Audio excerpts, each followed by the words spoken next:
Hello అండి. చిన్ని చెప్పే కథలకు స్వాగతం. అందరూ ఎలా ఉన్నారు? అందరూ బాగుండాలని ఆ బాబాగారిని కోరుకుందాం. ఈరోజు నేను 1958 ఆగస్ట్ చందమామలో వచ్చిన ఒక కథను చెప్తున్నానండి. అనుకోని అదృష్టం. దీన్ని రాసిన వారు వి నాగభూషణం గారు. రాతిపల్లి అనే గ్రామంలో వీరయ్య అనే ఒక పరమలోభి ఉండేవాడు. ఆయనకు స్వయంగా సెంటు పొలం లేకపోయినా భార్య తాలూకు ఆస్తి ఆయన స్వాధీనంలోకి వచ్చింది. మదుపు పెట్టి అభివృద్ధి చేసుకుంటే అది మంచి రాబడి తీసుకువచ్చే ఆస్తే. కానీ వీరయ్య పరమ లోబి కావడం చేత డబ్బు ఖర్చు పెట్టేవాడు కాదు. చక్కని లోగలి ఉన్నది, కానీ దానికేనాడు వెళ్ళవేయించడం కానీ మరమ్మత్తు చేయించడం కానీ లేదు. రాను రాను అది దయ్యాల కొంపలాగా కనబడసాగింది. ఏళ్ల తరబడి పెంకులు తిరగవేయని కారణం చేత చాలా చోట్ల ఇల్లు కురిసేది. ఇంటిని ఆనుకొని అతి విశాలమైన దొడ్డి కూడా ఉండేది. కానీ ఆ దొడ్డికి కంచె సరిగ్గా లేకపోవడం వల్ల ఊర్లో ఉండే పందులు, కోళ్ళు విచ్చలవిడిగా ఆ దొడ్డిలోనే ఉండేవి. కాయగూరలు, మళ్ళు అవి వేస్తే వాటిని పూర్తిగా ధ్వంసం చేసేవి. వీరయ్య దగ్గర రాముడని ఒక నౌకరు ఉండేవాడు. వాడు తన యజమానిని ఎన్నోసార్లు బతిమలాడాడు. కాస్త కంచె బాగు చేయండి సారు, ఎన్నో రూపాయల కూరగాయలు పండించుకోవచ్చు, ఏడాది పొడుగున హాయిగా ఇంటిలిపాదంతా తినవచ్చు అన్నాడు. దానికి వీరయ్య, ఏడ్చినట్టే ఉంది లేరా, మీ పొదుపు నాకు తెలుసు, నా చేత 10 రూపాయలు ఖర్చు చేయించి 3 రూపాయలు రాబడతారు, కూర లేకపోతే జరగదా ఏంటి అనేవాడు. వీరయ్య పరమలోబి అవడం కాక పిసినగట్టుగాడు కూడా. ఎంత డబ్బు వచ్చినా దాచేవాడే తప్ప చూస్తూ చూస్తూ కాని కూడా ఖర్చు చేసేవాడు కాదు. తాను అతుకుల బొంతులు కట్టుకోవడం తిరగడమే కాక తన భార్యకు కూడా దిష్టి బొమ్మలాగా ఉంచేవాడు. పండక్కైనా పబ్బానికైనా కూడా ఒక కొత్త చీర కూడా కొనేవాడు కాదు. వీరయ్యకు 2 కొడుకులు, 2 కూతుర్లున్నారు. అందరూ అందమైన పిల్లలు, తెలివిగల వాళ్ళే. పెద్దవాడు రమణకు చదువు చక్కగా అబ్బింది. వాడు వైద్యం నేర్చుకుందామంటే వీరయ్య పడనివ్వలేదు. పోనీ వ్యవసాయం చేసుకుందామన్నా పనిముట్లకు తండ్రి డబ్బివ్వడు. రమణకు జీతం మీద విరక్తి పుట్టి ఎవరితో చెప్పకుండా ఒకరోజు ఇంట్లోంచి వెళ్ళిపోయాడు. రమణ తర్వాత ఆడపిల్ల సీత, చక్కని చుక్క. చేతులకు మట్టి గాజులైనా లేకపోయినా మాసికలు వేసిన పరికినీలు, ఓనీలు కట్టుకున్నా ఆ పిల్ల అందం దాగేదే కాదు. పెళ్ళిడు వచ్చిన ఆ పిల్ల గతి మబ్బుచాటు చందమామలాగా అయింది. సీత తర్వాత రుక్మిణి అనే ఆడపిల్ల ఉన్నది. దానికి సంగీతం అంటే తగని ఇష్టం. కానీ వీరయ్య రుక్మిణికి సంగీతం చెప్పించడానికి ససి మేర ఒప్పుకోలేదు. గోపి అందరికన్నా చిన్నవాడు. వాడింకా వీధిబడి చదువుకుంటున్నాడు. వీరయ్య భార్య చాలా యోగ్యురాలు. ఆవిడ గనకే వీరయ్యతో నెగ్గుకు వస్తున్నది. కానీ మరొకరైతే ఏ నూతిలోనో గోతిలోనో దూకి ఉందురు. ఆవిడ ఓర్పు వర్ణనాతీతం. ఇంటి ఖర్చుగాను ఉంచుకున్న వెన్న, నెయ్యి మిగిల్చి చాటుగా అమ్మి ఆ వచ్చిన డబ్బుతో పిల్లలకు ఏదైనా పిండి వంటలు చేసి పెట్టడమో, ఆడపిల్లలకు కావాల్సిన బట్టలు కొనడమో చేస్తూ ఉండేది. వీరయ్య కుటుంబానికి నిజమైన మగదిక్కు అంటే రాముడే. వాడు తెలివైనవాడు, సమర్థుడు కూడా. ఎక్కడికి పోయి పని చేసుకున్నా వాడికి ఇంతకన్నా బాగానే జరుగుతుంది. అయితే వాడు వీరయ్య భార్యను చూసి, పిల్లల్ని చూసి ఉండిపోయాడు. తాను వెళ్ళిపోయిన మర్నాడే వాళ్ళ పాటలు కుక్కలు, నక్కలు కూడా పడవని వాడికి తెలుసు. అదిగాక వాడు సీతను ప్రేమించాడు.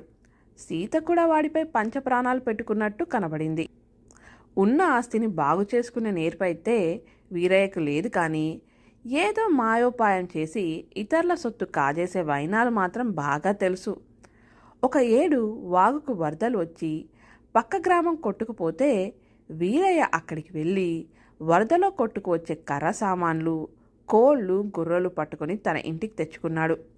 తాను చేసే ఈ పాపిష్టి పనులలో సహాయం చేసేందుకు ఆయన రాముణ్ణి కూడా వెంట తీసుకుపోయేవాడు. అలా వెళ్ళటం రాముడికి చాలా కష్టంగా ఉండేది. కానీ యజమాని చెప్పినట్టు చేయకపోవడం వాడి వల్ల తప్పే పనే కాదు. ఒకనాడు వీరయ్య రాముడితో, ఒరే రాముడు, నిచ్చెన పడకరా, మనం గుడికి పోవాలి అన్నాడు. రాముడు ఆశ్చర్యంతో, గుడికి నిచ్చెన దేనికి అన్నాడు. ధ్వజస్తంభం పైన పెద్ద తేనె పట్టుందిరా, తెచ్చుకుందాం.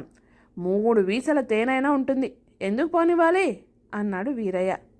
అది దేవుడి సొత్తండి, మనకది వద్దు అన్నాడు రాముడు. దేవుడే మన సొత్తు. ఆ గుడి కట్టిన స్థలం ఎవరిది అనుకుంటున్నావు? మా మామగారి ముత్తాత గారిది. అట్టే వాగక నిచ్చెన పట్టుకరా అన్నాడు వీరయ్య. ఇద్దరు నిచ్చెనతో సహా గుడి దగ్గరికి వెళ్ళారు. వీరయ్య తన భుజం మీదున్న గొంగలు తీసి రాముడికిస్తూ, ఇది కప్పుకొని వెళ్ళి ఈగల్ని తోలి ఆ కత్తితో తేనె కోసుకొని చప్పును దిగిరా అన్నాడు.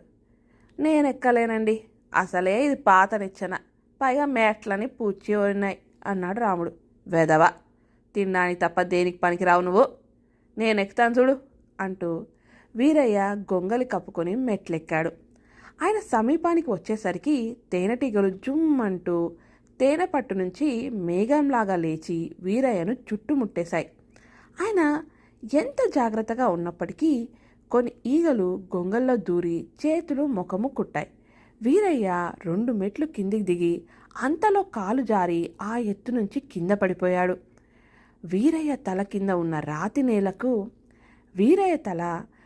ఉన్న రాతి నేలకు బలంగా తగిలి బద్దలై నెత్తురు కారసాగింది. ఆయన చచ్చాడని రాముడు అనుకున్నాడు. వాడు ఆయనను అట్లాగే తీసుకుపోయి ఇంట్లో మంచం మీద పడుకోబెట్టాడు. వీరయ్య చావలేదు. వైద్యుడు వచ్చి కట్టుకట్టాడు. 2 వారాలలో తలగాయం మానింది. కానీ వీరయ్య బుర్ర పూర్తిగా చెడిపోయింది. ఆయనకు మాట కూడా పడిపోయింది. ఎవరిని గుర్తించలేడు. ఒక్క రాముని చూడగానే బెదిరినట్టు అయ్యేవాడు. ఇప్పుడు ఇంటి పెత్తనం రాముడి చేతిలోకి వచ్చేసింది. వాడు వీరయ్య పెద్ద కొడుకుని బస్తీలో ఉన్నట్టు తెలుసుకొని ఇంటికి పిలిపించి, బాబు, నువ్వు వైద్యం నేర్చుకోవాలంటే నేర్చుకో, నీకిప్పుడు అభ్యంతరం చెప్పే వాళ్ళెవ్వరూ లేరు అన్నాడు.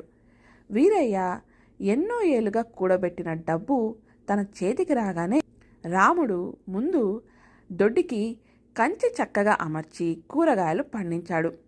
పొలాలకు ఎరువు తోలించాడు. ఇంటికి సున్నం వేయించాడు. పెంకు తిరగవేయించాడు. చెడిపోయిన దర్వాజాలని కిటికీలకి మరమ్మతులు చేయించాడు. ఇంతకాలానికి వీరయ్య ఇల్లు దొడ్డి కలకల్లాడసాగాయి. పశువులకి కోళ్ళకి కొట్టాలు ఏర్పడ్డాయి. ఎవరు ఒళ్ళు దాచుకునేందుకు లేదు. ఇంట్లో అందరి చేత రాముడు పనులు చేయించాడు. అందరిని మించి వాడు శ్రమపడ్డాడు. ఆఖరికి వీరయ్య కూడా పనిచేశాడు. రాముడు చెయ్యమంటే చాలు వీరయ్య ఎంత కష్టమైన పనైనా చేసేవాడు. రాముడు పెట్టిన ఖర్చు 2 ఏళ్లలో తిరిగి వచ్చింది. రాబడి బాగా పెరిగింది. ఇప్పుడు అందరి ఒంటిన మంచి బట్టలున్నాయి. ఆడపిల్లల ఒంటి మీద నగలు కూడా ఉన్నాయి. ఇంతకాలానికి వాళ్ళు చూడడానికి మర్యాద అయిన మనుషుల్లాగా ఉన్నారు. రుక్మిణి సంగీతం నేర్చుకుంటుంది. ఆ పిల్ల గొంతు చాలా మంచిది. వీరయ్య భార్య తన పెద్ద కూతురు మనసు గ్రహించి, నాయనా రాముడు, సీత పెళ్లి మాటేమిటి?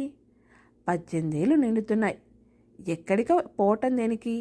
మీ ఇద్దరికే ముడేద్దామని ఉన్నది అన్నది. రాముడు కూడా సరే అన్నాడు. ఇద్దరికి పెళ్ళయింది. మరుసటి సంవత్సరానికి సీత ఒక మగబిడ్డను కన్నది. ఇంకో 7 గడిచింది. రమణ వైద్యుడిగా పనిచేయసాగాడు. రుక్మిణి పాటలలో ప్రయోజకురాలయ్యింది. గోపి చదువు కూడా బాగానే సాగుతున్నది. వీరయ్య మాట పడిపోయి 4 ఏళ్ళయింది. పొలం పని అంతా అయిపోయింది. కానీ పొలాన గడ్డి మోపులు ఉండిపోయాయి. వాటిని ఇంటికి చేర్చుదామని రాముడు బండి కట్టుకొని వీరయ్యను వెంట పెట్టుకొని బయలుదేరాడు.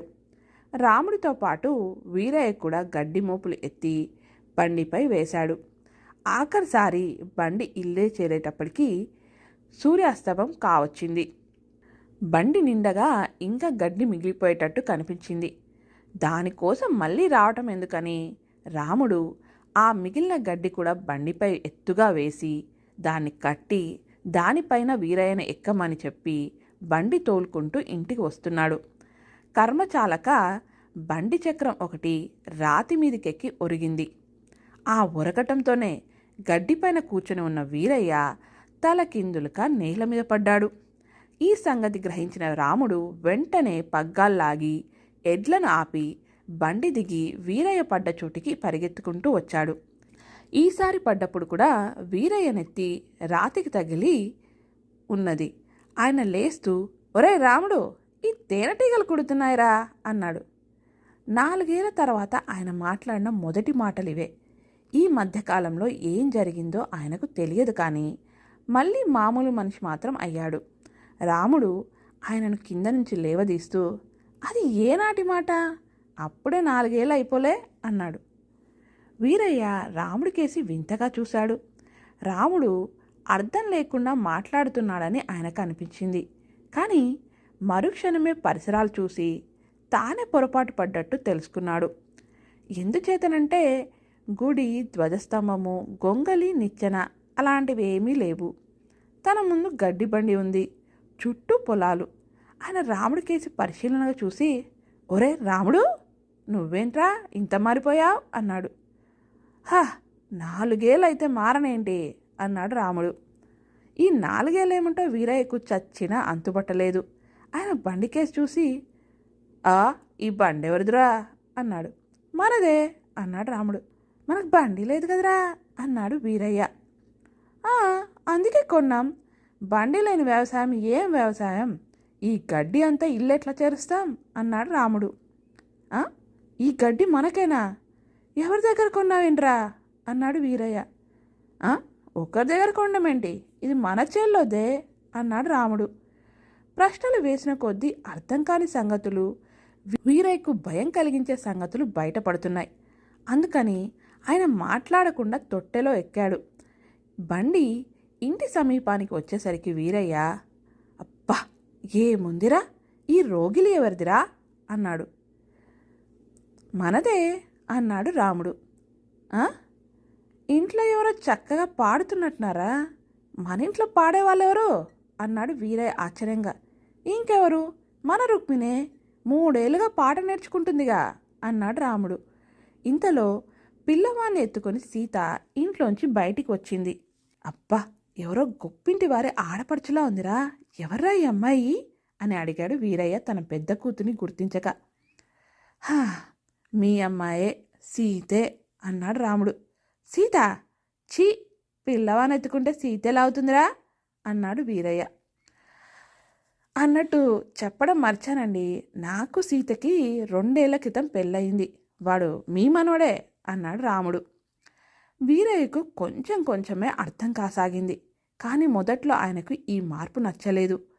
ఇల్లు దొడ్డి కలకల్లాడము, తన పిల్లలు ఖరీదైన బట్టలు కట్టుకోవడము, కొట్ట నిండా పశువులుండడం అంతా బాగానే ఉంది. కానీ ఈ బాగు కోసం ఎంత అప్పు చేశారో అని వీరయ్యకు దిగులు పట్టుకుంది. ఒక్క కాని కూడా అప్పు చేయలే. దొడ్లో బంగారం పండుతున్నది, పొలాల్లో బంగారం పండుతున్నది, గొడ్లు సంపాదించి పెడుతున్నాయి. పెద్దబ్బాయి వైద్యుడు, అంతా రాబడే. అందరికీ కడుపు నిండా తిండి, వంటి నిండా బట్ట ఉంది. అందరం ఇలాగే బతకొచ్చని నేను ఏనాడో చెప్పాను, మీరే వినిపించుకోలేదు. అన్నీ ఉండి అదృష్టం లేక మీ పిల్లలు అలగా పిల్లల్లాగా ఉండవలసి వచ్చింది. ఇప్పుడంతా మారిపోయిందిలేండి అన్నాడు రాముడు. వీరయ్య మాట్లాడలేదు. వెనకట్లాగా తన భార్య మీద, పిల్లల మీద దాష్టికం చేయడానికి ఆయనకు ధైర్యం చాలలేదు. బాగా బతుకుతున్న కారణం చేత గోపి దగ్గర నుంచి అందరూ గొప్పింటి వాళ్ళలాగానే వీరయ్య కనిపించారు. అందుచేత ఆయన పెత్తనం రాముడికే ఉండనిచ్చి అందరూ చెప్పినట్టే వినసాగాడు. ఈ కథ కానీ మీకు నచ్చితే ఒక లైక్ చేయండి. అలాగే మీ అభిప్రాయాల్ని, సూచనల్ని కామెంట్ రూపంలో తెలియచేయండి. అలాగే ఈ ఛానల్ని సబ్స్క్రైబ్ చేసుకొని నన్ను ఎంకరేజ్ చేయడం మాత్రం మర్చిపోద్దు. ఇక ఉంటానండి. మళ్ళీ ఒక మంచి కథతో మళ్ళీ కలుసుకుందాం.